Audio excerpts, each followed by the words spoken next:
জামাতে উগ্র আচরণ শুরু করছে, মাফিয়াতন্ত্র তারা কায়েম করার চেষ্টা করছে। এখন আমাদের আসলে দেওয়ালে পিঠ থেকে গিয়েছে। এখন আমাদের প্রতিরোধ গড়ে তোলা ছাড়া কোনো উপায় নাই। বাংলাদেশে নারীর ক্ষমতায়নের জন্য সবথেকে বেশি বিএনপি কাজ করেছে। আগের তুলনায় আইন শৃঙ্খলা পরিস্থিতি ভালো। নির্বাচন কমিশন একা তো নির্বাচন করে না। রাজনৈতিক দলগুলো যদি সরকারকে সহযোগিতা করে, সেক্ষেত্রে একটি শান্তিপূর্ণ, অবাধ, সুষ্ঠু, নিরপেক্ষ নির্বাচন এটি অনুষ্ঠিত করা নির্বাচন কমিশনের পক্ষে সম্ভব।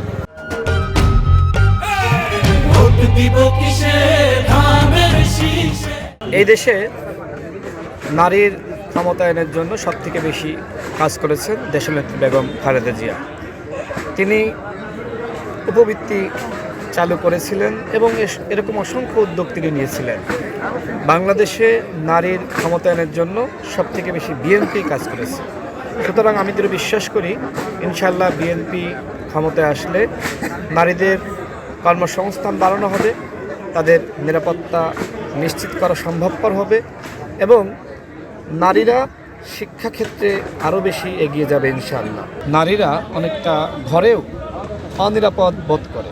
ইনশাআল্লাহ এই সামাজিক রাজনীতি বা সমাজ ব্যবস্থা এমনভাবে প্রতিষ্ঠা করা হবে যাতে করে কোনো নারী ঘরে বাইরে কোথাও অনিরাপদ বোধ না করে। আইন শৃঙ্খলা পরিস্থিতি নিয়ে যেটি জানতে চাইলেন, দেখেন, এখন আমার কাছে মনে হচ্ছে যে আগের তুলনায় আইন শৃঙ্খলা পরিস্থিতি ভালো। বিশেষ করে স্বরাষ্ট্র উপদেষ্টাকে নিয়ে সমালোচনা ছিল। আমি নিজে অনেক সময় তার পদত্যাগ দাবি করেছি, কিন্তু নির্বাচনের আগে তিনি মোটামুটি সব কিছু সামাল দিতে পারছেন। এজন্য আমি সরকারকে ধন্যবাদ জানাই। আর নির্বাচন কমিশন একা তো নির্বাচন করে না।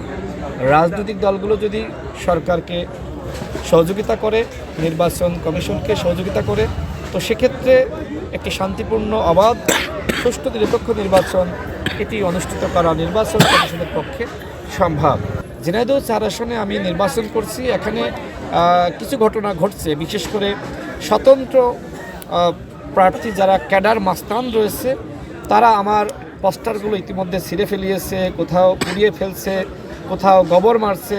আমি সেগুলো সামাজিক যোগাযোগ মাধ্যমে দিয়েছি, আপনারা সাংবাদিক ভাইয়েরা আপনাদের কাছে দিয়েছি। এগুলো অন্য কোনো প্রার্থীর কেউ করছে না।